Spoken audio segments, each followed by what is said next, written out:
Hello again, this is Teacher Giles, and for today's video ay magbabahagi po ako sa iyo ng konting update naman sa pagtuturo dito sa Palfish. And this time, I'm gonna extend some news here in Palfish. So, since marami ang nagtatanong kung hiring pa rin po ba si Palfish, as of now, is they don't have fixed schedules or they don't have fixed month na magkakaroon sila ng hiring seasons. Sometimes they will not announce inside the Palfish app that they are hiring, but all you have to do is to apply so that you will know na nag-hire sila dahil magkakaroon ng movement ang iyong application. But before doing so, you have to check on the certificates or the license that you will be using as the requirements here in Palfish. So, unang-una po sa lahat, dapat meron tayong TESOL or TEFL, and as well as yung license, PRC license po natin. If you are a board passer ng LET, you can use that license to apply here in Palfish.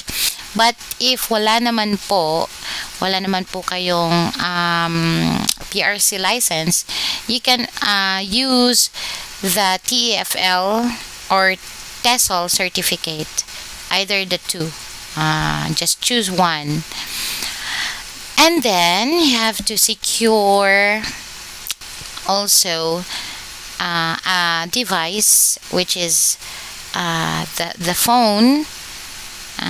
Kung maaari sana yung hindi po naglalag, kasi sometimes sa loob ng Palfish app naglalag po kasi yung kalimitan pag maraming klase ka or marami yung mga applications sa phone mo, yun po yung isa sa mga dahilan na naglalag po yung app ni Palfish.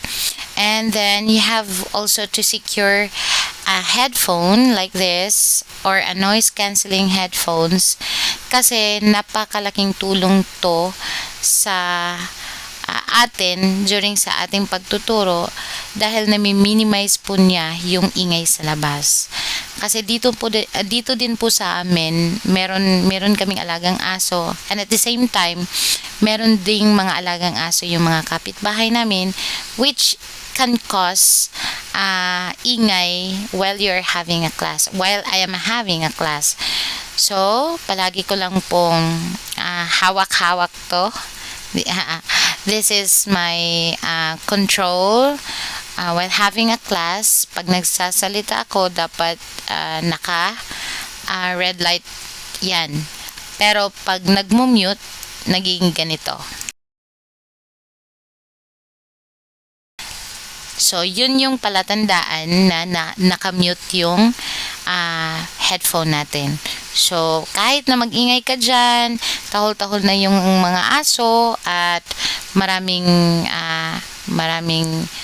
ingay sa labas, hindi maririnig ng students mo or yung student mo ang ingay na nanggagaling dito. So, better invest, or if wala pa tayong pambili, you can also ask or manghiram sa mga kakilala, and then pag nakasahod na dito sa Palfish ay pwede nang mag-invest kahit paunti-unti. Okay, so this one hindi po to sa akin, pero yung kapatid ko yung bumili nito.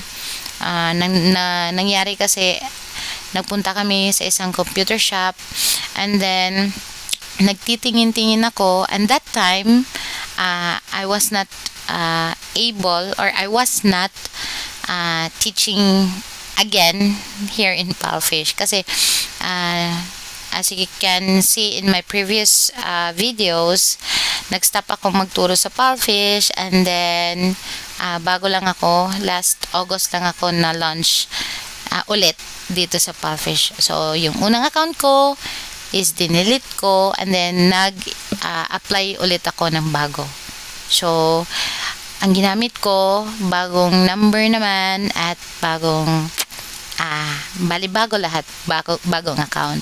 So, nagtitingin-tingin, bumili kasi sila ng laptop, tapos ako, tumitingin ako ng mga headphones kasi wala sa plano ko na mag-apply ulit sa Palfish. Pero, isa sa mga dahilan na gusto kong magkaroon ng ganito kasi I am planning to apply sa ibang ESL. Pero kasi, the very best thing about Palfish is very convenient and anytime or anywhere basta meron kang magandang pwesto at saka dala-dala mo to, meron kang ganito, safe na po yung klase mo. I was able to conduct a class nga sa loob pa ng CR. So, that's very challenging. Pero, at the same time, I enjoyed. Kasi, I have this one, hindi ako nagkaroon ng, hindi ako natakot na mag-conduct ng klase kasi alam ko na minimize niya yung ingay sa labas. So, I thank God for letting me to purchase this one kahit hindi ako ang nag-purchase, pero I thank God for using an instrument na magkaroon ako ng ganito. So, it's worth I guess it's 1,300 ata yun or 1,200, basta mga 1K lagpas. So, see? And yung sinasahod ko dito sa Palfish is pambayad ng kuryente at internet. To be specific. Okay, that's it for today's video. I know marami pa kayong gustong malaman sa Palfish, so you can just comment down below para magawan po natin ng video sa mga susunod pa na i-upload natin. And at the same time, huwag mahiya na mag-comment kasi mas lamang ang may alam.